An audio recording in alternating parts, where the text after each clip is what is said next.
السلام عليكم ورحمة الله وبركاته.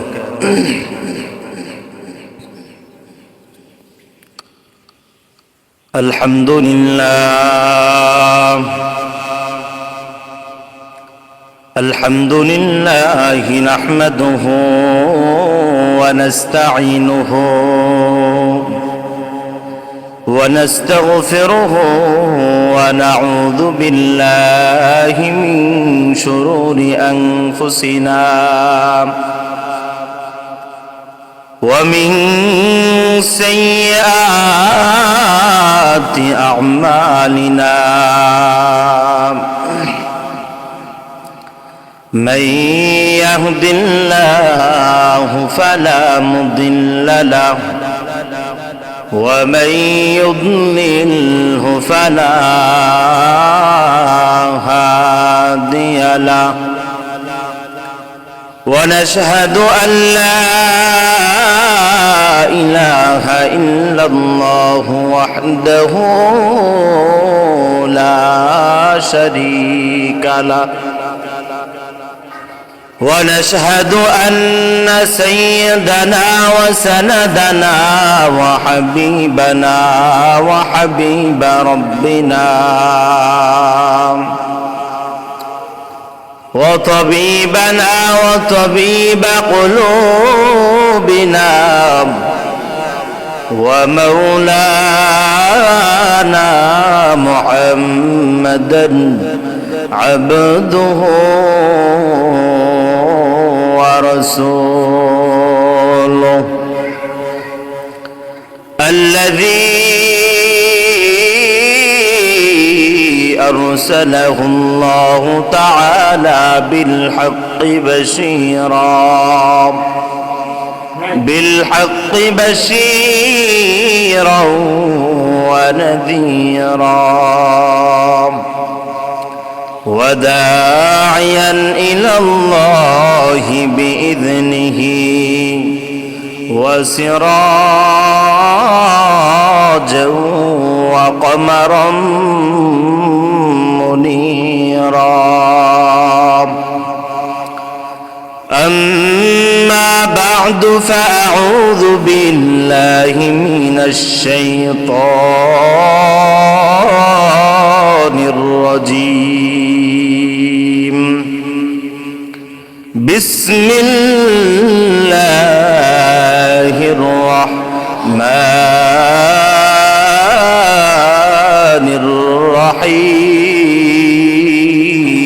الرحيم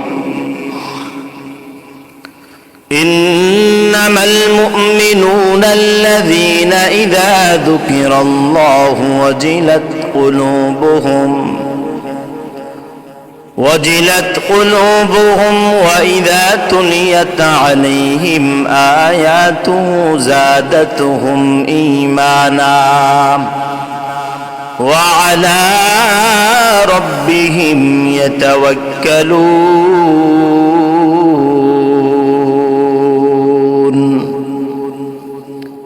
وقال رسول الله صلى الله عليه وسلم الدنيا سجن المؤمنين وجنة كافر أو كما قال عليه الصلاة والسلام.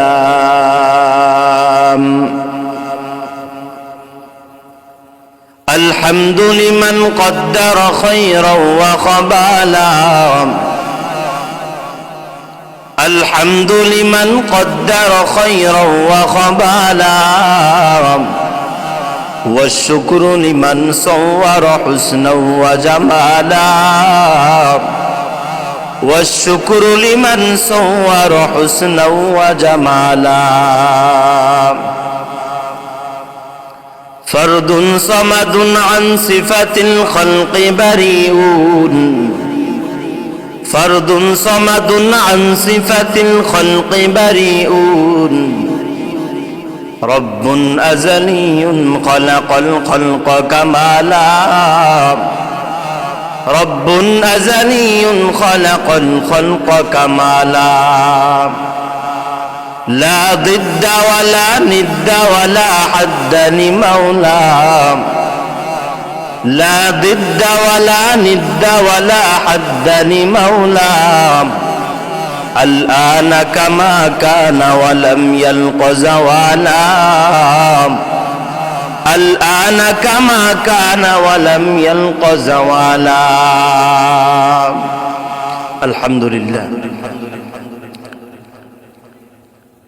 মহান আল্লাহ পাকের দরবারে অসংখ্য গণিত শুকর সুজুদ যে মহান আল্লাহ পাক আমাদেরকে এক বর্ষাকাল চলমান অবস্থায়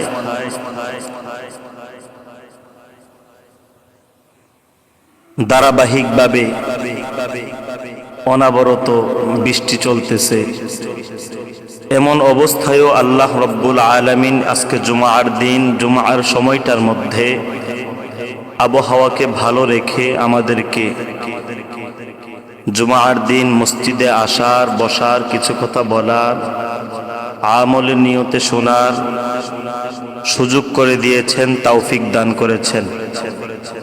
এজন্য মহান আল্লাহ তাআলার দরবারে সকলেই সকল অন্তঃস্থল থেকে একবার শুকরিয়া তান বলি আলহামদুলিল্লাহ। প্যারা হাজিরিন, আল্লাহ তাআলা যেই নিয়ামত আমাদেরকে দান করেছেন, আমরা যদি আল্লাহ তাআলার শুকরিয়া আদায় করতে পারি, তাইলে আল্লাহ তাআলা ওয়াদা করেছেন যে শুকরিয়া যে ব্যক্তি আদায় করবে, আমি আল্লাহ পাক ওই বান্দার নিয়ামতকে আরো বাড়িয়ে দিব। সুবহানাল্লাহ। আর যে বান্দা আমি আল্লাহর নিয়ামত খাইয়া, নিয়ামত ভোগ করে নাফরমানি করবে ও কৃতজ্ঞতা প্রকাশ করবে, আমি আল্লাহ তাআলা তার নিয়ামতগুলোকে ছিনিয়ে নিব এবং তাকে পরকালে মহা শাস্তির আওতায় আনা হবে। তাকে লাইন শাকারতুম লাযীদান্নাকুম ওয়া লাইন কাফারতুম ইন্না আযাবি লাশাদীদ।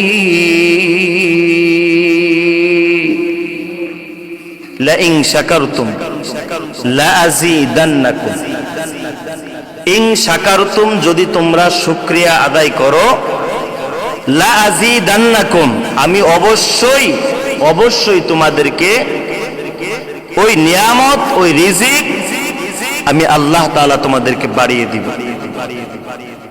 সুবহানাল্লাহ। ওয়ালা ইন কাফারতুম যদি তোমরা অকৃতজ্ঞতা প্রকাশ করো, তাইলে আমি আল্লাহ তাআলা তোমাদের নিয়ামতগুলোকে ছিনিয়ে নিব। শুধু তাই নয়, ইন্না আযাবি লাশাদীদ, নিশ্চয় আমার আযাব বড় কঠোর, আমার আযাব বড় কঠিন।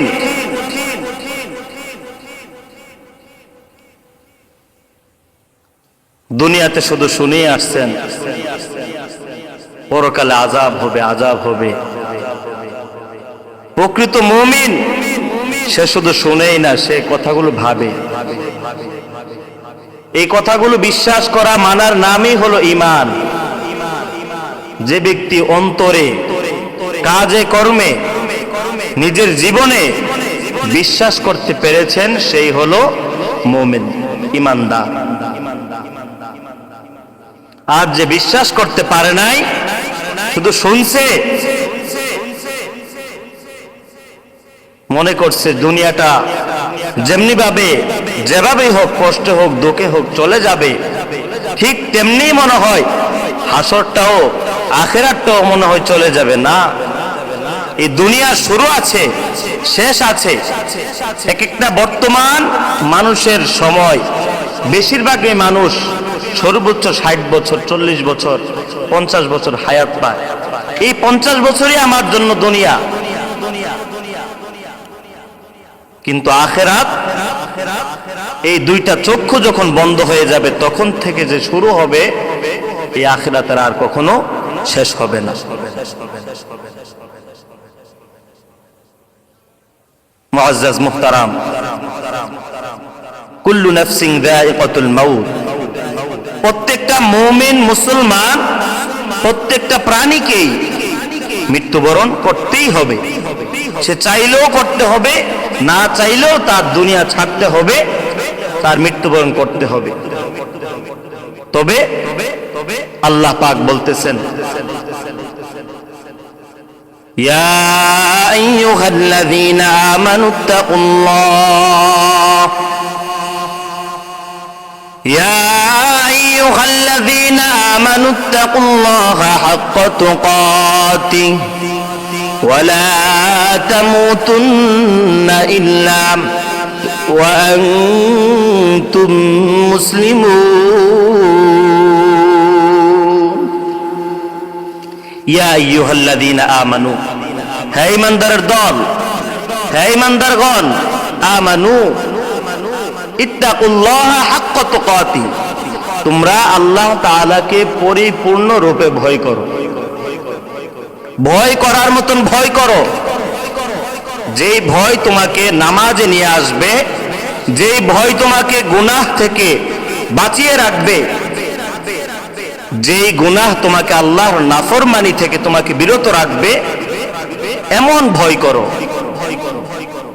আল্লাহ তাআলাকে ভয় করলা, নামাজও ছাড়লা, ভয় করলা, রোজাও ছাড়লা, ভয় করলা, পাপও করলা, এই ভয়, এটার নাম ভয় নয়। এজন্য আল্লাহ বলেন ভয় করার মতন ভয় করেন। ওয়ালা তামুতুন্না ইল্লা ওয়া আনতুম মুসলিমুন। আর প্রকৃত ঈমানদার মুমিন, প্রকৃত মুসলমান না হইয়া মৃত্যুবরণ করিয়েন না, মৃত্যুবরণ কইরো না। একটা মুমিনের সুখ বিলাসের স্থান তো হচ্ছে আখিরাত। তার দুনিয়া বিলাসের জায়গা নয়। দুনিয়াটা হলো তার জন্য জেলখানা। জেলখানার মধ্যে যেরকম ভাবে কেউ যা ইচ্ছা তা চাইলেই করতে পারে না, ঠিক তেমনি ভাবে একটা মুমিনের জন্য দুনিয়াটা হলো জেলখানা। সে মন যা চাইবে তাই দুনিয়ায় করতে পারবে না। দুনিয়ায় আল্লাহর হুকুম মতে চলবে। আল্লাহ তাআলা যখন তাকে তার প্রতিদান স্বরূপ জান্নাত দান করবেন, ওই জান্নাতের মধ্যে তার যা মন চাইবে তা সে করতে পারবে। কিন্তু দুনিয়ার মধ্যে যা মনে চায় তা তার করতে পারবে না। এটাই হলো মুমিন। মুমিনের দুনিয়াটাই হলো জেলখানা। আল্লাহর হাবিব সাল্লাল্লাহু আলাইহি ওয়াসাল্লাম ইরশাদ করেন, আদ-দুনিয়া সিজনুল মুমিনিন ওয়া জান্নাতু কাফির। আল্লাহর হাবিব সাল্লাল্লাহু আলাইহি ওয়াসাল্লাম বলেন, আদ-দুনিয়া সিজনুল মুমিনিন, এই দুনিয়াটা হলো মুমিনদের জন্য জেলখানা। ওয়া জান্নাতু কাফির, আর কাফেরদের জন্য হলো এটা জান্নাত, সুখের জায়গা। যত আরাম, বিলাসিতা কাফেররা যা মন চায় এই দুনিয়াতেই করে নেক, কারণ তাদের আখিরাতটা বড় কষ্টের, বড় দুঃখজনক আখিরাত কাফেরদের। এই কাফেরদের সাথে মিলিয়ে যে বান্দা, যে মুসলমান এই দুনিয়াটাকে বিলাসিতার জায়গা মনে করবে, বিলাসিতায় কাটাবে, আল্লাহ তাআলা থেকে মুখটাকে ফিরিয়ে দুনিয়ামুখী হবে, ঠিক তাদেরও কাফেরদের মতন আখিরাতটা বড় কষ্টের হবে। এজন্য কোন মুসলমানের এই দুনিয়া সুখের জায়গা হতে পারে না, বিলাসিতার জায়গায় দুনিয়া নয়। যতটুকু সম্ভব প্রয়োজন মতে যতটুকু দুনিয়া ব্যবহার করা ততটুকুই দুনিয়া ব্যবহার করবে। যাই হোক, বলতেছিলাম আল্লাহ তাআলা বলেছেন ওয়ালা তামুতুন্না ইল্লা ওয়া আনতুম মুসলিমুন, তোমরা প্রকৃত মুমিন না হয়ে মৃত্যুবরণ করিও না, মুসলমান না হয়ে মৃত্যুবরণ করিও না। এই মুসলমান অর্থ আমরা বাপ দাদার সম্পত্তি হিসেবে আমরা যে মুসলমান পেয়েছি, মুসলিম ধর্ম পেয়েছি, সেই মুসলমানের কথা বলা হয় নাই। প্রকৃত মুসলমান আত্মসমর্পণ, নিজেকে আল্লাহর সামনে সমর্পণ করে দেওয়া, আত্মসমর্পণ করে দেওয়া। আল্লাহ যে আদেশ দিবেন সেই আদেশ মতে নিজেকে চলাতেই হবে, এর বাহিরে আমাকে 100টা পরিমাণ চলা যাবে না। তো প্রকৃত মুমিন হলো, মুমিনের কিছু বৈশিষ্ট্য আল্লাহ তাআলা কোরআনের মধ্যে তুলে ধরেছেন। মুমিন সম্পর্কে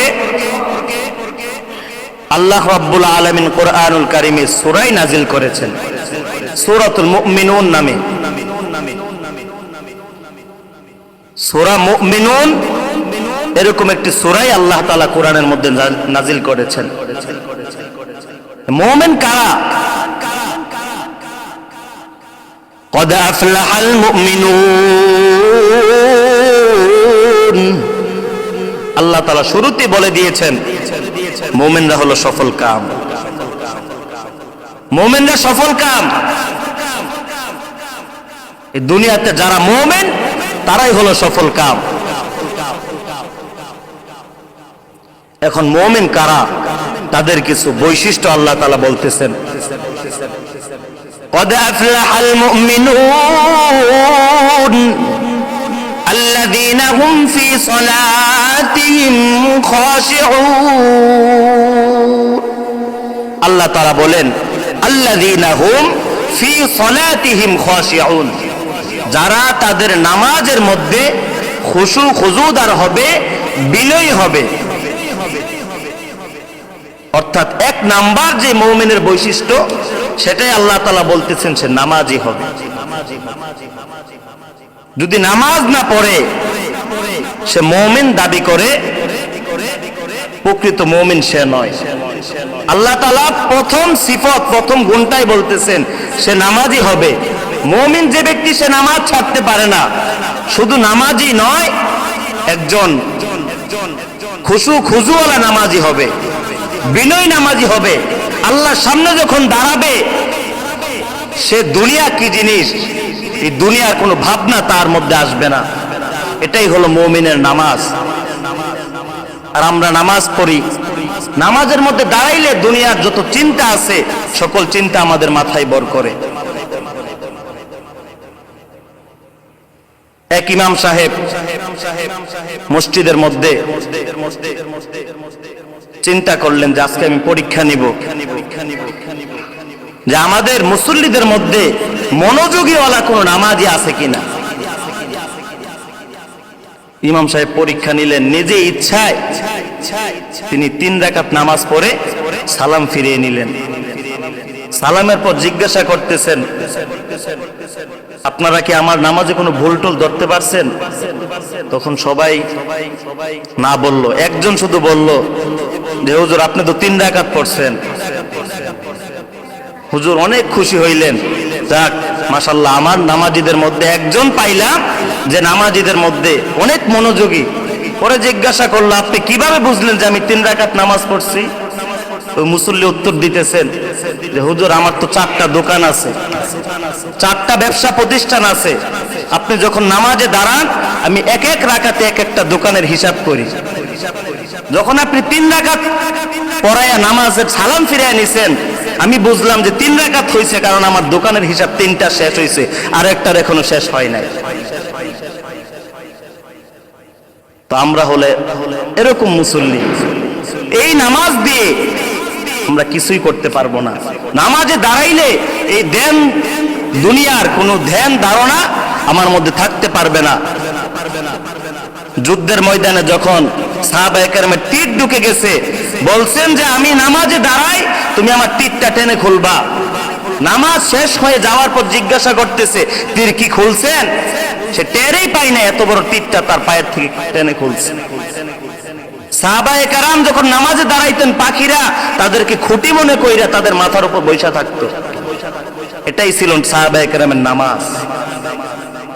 এক নাম্বার বৈশিষ্ট্য হলো আল্লাযীনা হুম ফি সালাতিহিম খাশিউন, তারা তাদের নামাজে বিনয়ী হবে, খুশু খুজুওয়ালা হবে। দুই নাম্বার বৈশিষ্ট্য হলো ওয়াল্লাযীনা হুম আনিল লাগবি মুরিদুন, তারা অনর্থক কথাবার্তা, অনর্থক কাজ থেকে বিরত থাকবে। যারা দেখবেন আল্লাহওয়ালা মানুষ, জান্নাতি মানুষ, তাদের একটা সিফত হলো তারা সবসময় চুপ থাকে, বেশি কথা বলে না। কারণ অপর এক হাদিসে আসছে মান সমাতা নাজা, যে ব্যক্তি চুপ থাকে সেই নাজাত পায়। আপনি কথা বললেই আপনার সেই কথার দ্বারা আপনার গুনাহ হবে। যতক্ষণ চুপ থাকতে পারবেন ততক্ষণে আপনি মুক্ত, এই গুনাহ থেকে মুক্ত।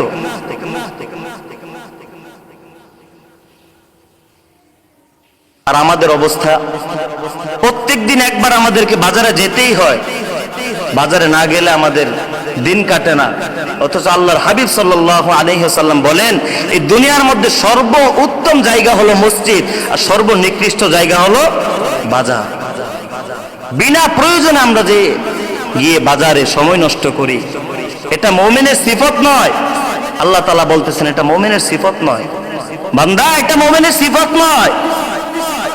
ওয়াল্লাযীনা হুম আনিল লাগবি মুরিদুন, অনর্থক কথাবার্তা, অনর্থক কাজ থেকে বিরত থাকবে। এমন কোন লোক নাই বলতে পারবে বুকে হাত দিয়ে যে আমি বাজারে গেছি, আমার কোনো সময় নষ্ট হয় নাই। এরকম লোক যারা বাজারে গেছে বলতে পারবে না। এজন্য প্রয়োজন হলে বাজারে যাব, আর নাই তো বাজারে যাব না ইনশাআল্লাহ। এই হলো দুই নাম্বার বৈশিষ্ট্য। এক নাম্বার বৈশিষ্ট্য তারা তাদের নামাজে বিনয়ী হবে। দুই নাম্বার বৈশিষ্ট্য তারা অনর্থক কথাবার্তা, অনর্থক কাজ থেকে নিজেকে বিরত রাখবে। তিন নাম্বার বৈশিষ্ট্য ওয়াল্লাযীনা হুম লিয-যাকাতি ফাঈলুন, তাদের উপর যখন যাকাত আসবে তারা যাকাত আদায় করে দিবে। তাদের উপর যাকাত আসলে তারা যাকাত গুলো আদায় করে দিবে, গরিব মিসকিনের হক গুলোকে তারা আদায় করে ফেলবে, এগুলোকে জমিয়ে রাখবে না। কারণ হাদিসে আসছে এই জমানো সম্পদ গুলো হাসর ময়দানে তাদের কাঁধের মধ্যে পেঁচানো সাপ হবে, সাপ তাদেরকে দংশন করতে থাকবে। আয়াতের মধ্যে আসছে ওয়াল্লাযীনা ইয়াকনিজুনা আয-যাহাবা ওয়াল ফিদ্দাতা ওয়া লা ইউনফিকুনাহা ফী সাবিলিল্লাহ ফাবাশশিরহুম বিআযাবিন আলীম। ওয়াল্লাযীনা ইয়াকনিজুনা আয-যাহাবা ওয়াল ফিদ্দাতা, যারা টাকা পয়সা, ধন সম্পদ, ধন দৌলত, সোনা গয়না, সোনা রূপা আল্লাহর রাস্তায় খরচ না করে, যাকাত না প্রদান করে, এগুলোকে জমিয়ে রাখে, আল্লাহ তাআলা বলেন ফাবাশশিরহুম, তাদেরকে আপনি সুসংবাদ দেন। কিসের সুসংবাদ? বিআযাবিন আলীম, যন্ত্রণাদায়ক শাস্তির সুসংবাদ দেন। আল্লাহ একটু রাগান্বিত হয়ে বলতেছেন তাদেরকে সুসংবাদ দেন। রাগান্বিত হইল এভাবে কিভাবে বুঝলাম আমরা? কারণ কোন শাস্তির কোন সুসংবাদ হতে পারে না, এটা দুঃসংবাদ হয়। আল্লাহ তাআলা রাগান্বিত হয়ে বলতেছেন ফাবাশশিরহুম, কেন বে আপনি তাদেরকে সুসংবাদ দেন? কিসের? ভয়ানক শাস্তির। চার নাম্বার বৈশিষ্ট্য ওয়াল্লাযীনা হুম লিফুরুজিহিম হাফিজুন, তারা তাদের লজ্জাস্থানকে হেফাজত করবে। লজ্জাস্থান যে হালাল জায়গা, হালাল পদ্ধতি আল্লাহ তাআলা রেখেছেন, সেই পদ্ধতি ব্যতীত লজ্জাস্থান ব্যবহার করবে না। হালাল জায়গা কি? ইল্লা আলা আজওয়াজিহিম আও মা মালাকাত আইমানুহুম, একমাত্র তাদের স্ত্রী এবং পূর্বেকার একটা নিয়ম ছিল দাস দাসী, দাসীদেরকে ক্রয় বিক্রয় করত। এই যুগে এটা রহিত হয়ে গিয়েছে। তো বর্তমানে একটাই পদ্ধতি আছে, সেটা হলো নিজের বিবাহিতা স্ত্রী। স্ত্রী ব্যতীত সেই লজ্জাস্থান অন্য কোনো জায়গায় ব্যবহার করা যাবে না, হারাম। এই সূরা মুমিনের মধ্যে প্রথম দিক দিয়ে আল্লাহ রাব্বুল আলামিন কয়েকটা সিফত আল্লাহ তাআলা তুলে ধরেছেন। সূরাতুল হুজুরাতের 15 নম্বর আয়াতে আল্লাহ রাব্বুল আলামিন বলতেছেন,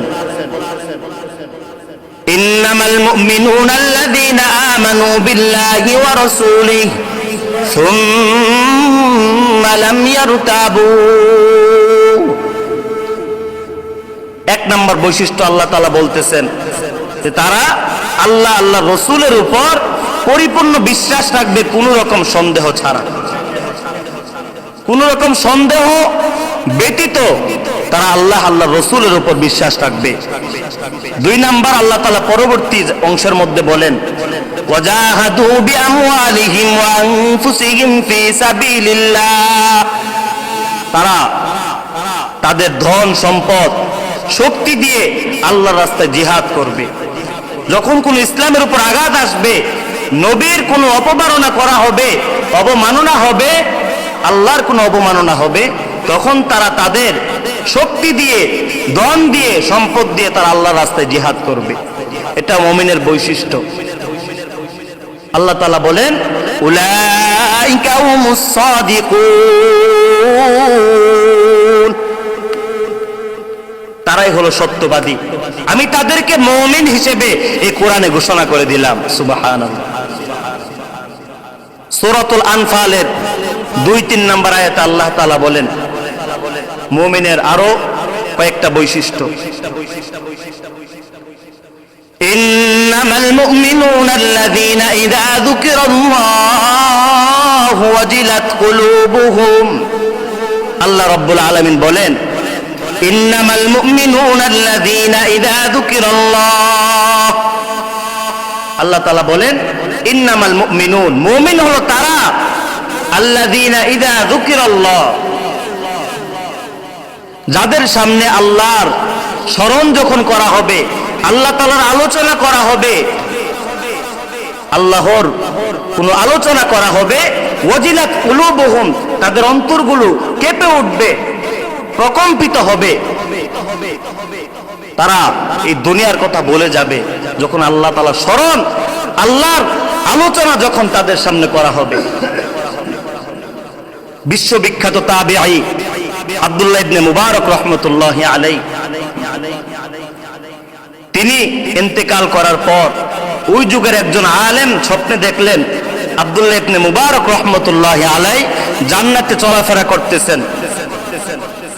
ওই আলেম স্বপ্ন যুগে আব্দুল্লাহ ইবনে মুবারক রাহমাতুল্লাহি আলাইহিকে ডাক দিয়ে বললেন যে হুজুর, আল্লাহ আপনাকে কতটুকু ভালোবাসেন, আল্লাহ আপনাকে আপনার আমল অনুযায়ী আপনাকে জান্নাত দিয়েছেন, কতটুকুই না আপনাকে আল্লাহ তাআলা ভালোবাসেন। তখন আব্দুল্লাহ ইবনে মুবারক রাহমাতুল্লাহি আলাইহি উত্তর দিলেন,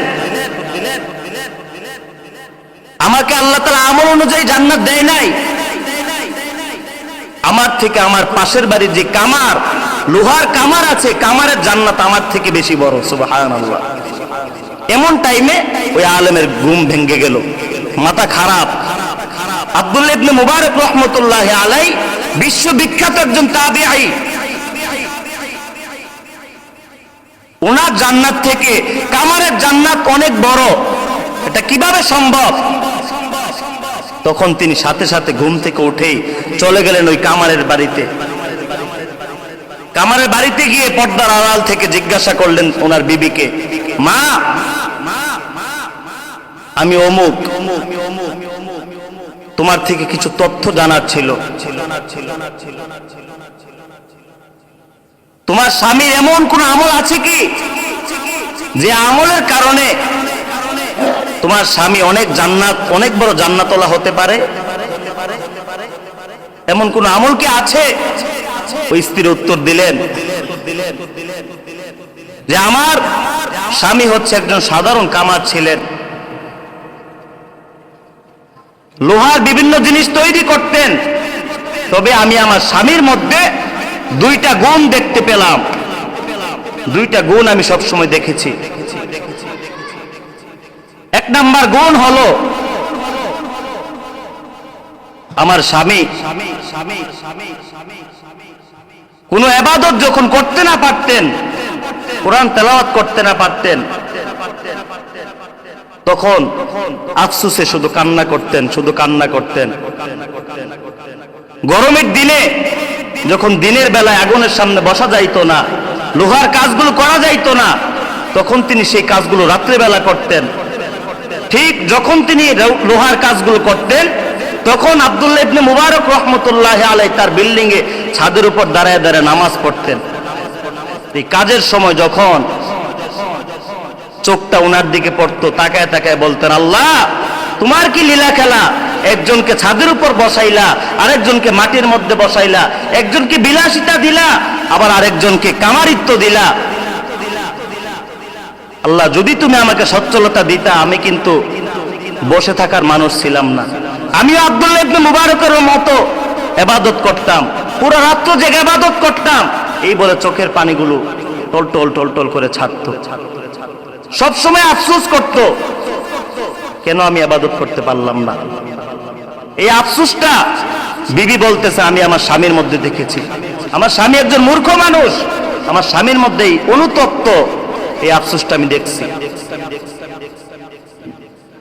দুই নাম্বার যে বৈশিষ্ট্যের কথা বিবি আলেমকে বলতেছেন, আমার স্বামী কাজ করতেছেন, এমতো অবস্থায় মুয়াজ্জিন যখন বলছেন হাইয়া আলাস সালাহ হাইয়া আলাল ফালাহ, সাথে সাথে ওই কামার হাতুড়টা তোলার সাথে সাথে তখন হাইয়া আলাল ফালার ধ্বনিটা কানে আসছে। এই হাতুড়িটা সামনের দিকে যাওয়ার আর কোনো সুযোগ তার কাছে ছিল না।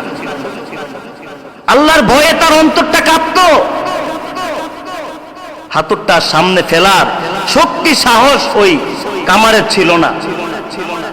সাথে সাথে দাঁড়ায়া যাইতো, আল্লাহর কাছে বলতো, আল্লাহ দুনিয়ার মানুষ আমাকে কামার কামার বলে ডাকে, দুনিয়ার মানুষ আমাকে যা ইচ্ছা তাই বলে, আল্লাহ গো যখন তোমার মসজিদ থেকে আহ্বান আসছে গো, তোমার মসজিদ দেখে যখন মুয়াজ্জিন হাইয়া আলাস সালাহ বলছে, আমি কামারগিরি করলেও আমি এই হাইয়া আলাস সালাহর পর আমি আর কামারগিরি করি নাই, আমি আমার কাজে ব্যস্ত থাকি নাই, আমি তোমার কাজের জন্য আমি ছুটে যাইতেছি ও রব্বুল আলামিন। সুতরাং ওই হাসর ময়দানে সব মানুষ আমাকে কামার কামার বললেও রব্বুল আলামিন হাসর ময়দানে কোটি কোটি মানুষের সামনে তুমি কমপক্ষে আমাকে কামার বলে ডাক দিও না, তুমি আমাকে একবার হলো তোমার গোলাম বলে ডাক দিও। সুবহানাল্লাহ। একটা কামার, তার মধ্যে কতটুকু ভয়, এই একটা গুণ থাকার কারণে কামার সে একজন তাবিঈ থেকেও বড় একটা জান্নাত আল্লাহ তাআলা তাকে দান করেছেন। গুণটা কি? ইন্নামাল মুমিনুনা আল্লাযীনা ইযা যুকিরাল্লাহু ওয়াজিলাত কুলুবুহুম, যখন আল্লাহর কথা স্মরণ হবে, আল্লাহর আহ্বান আসবে, তার অন্তর প্রকম্পিত হয়ে যাবে। ওয়া ইযা তুলিয়াত আলাইহিম যাদাতহুম ঈমানা, যখন তার সামনে আয়াত, কোরআনের আয়াত তেলাওয়াত হবে, তখন তার ঈমান বৃদ্ধি পেতে থাকবে। তো মুমিনদের বৈশিষ্ট্য নিয়ে যদি আলোচনা করি তাইলে অনেক সময় লাগবে, আলোচনা শেষ হবে না। যেই কয়েকটা বৈশিষ্ট্য তুলে ধরলাম, আমি আপনি যদি মুমিন না হয়ে মরি তাইলে আমার জাহান্নাম ছাড়া উপায় থাকবে না। মুমিন হয়ে যদি মরতে পারি, আপনি রিক্সা চালক না, আপনি গরিব, আপনি বড়লোক, আপনার কয়তলা বিল্ডিং আছে সেটা আল্লাহ তাআলা দেখবেন না, আল্লাহ আপনার ঈমানই দেখবেন, ঈমানের শক্তি দেখবেন। আল্লাহ রব্বুল আলামিন প্রত্যেকটা মুসলমানকে, প্রত্যেকটা মুসল্লি ভাইকে, আমার পর্দানিশীল প্রত্যেকটা মা বোনদেরকে মুমিন হয়ে ঈমান নিয়ে মৃত্যুবরণ করার তৌফিক দান করুন। সকলে বলি আমিন। ওয়া আখিরু দাওয়ানা আনিল হামদুলিল্লাহি রাব্বিল আলামিন। আসসালামু আলাইকুম ওয়া রাহমাতুল্লাহি তাআলা ওয়া বারাকাতুহু।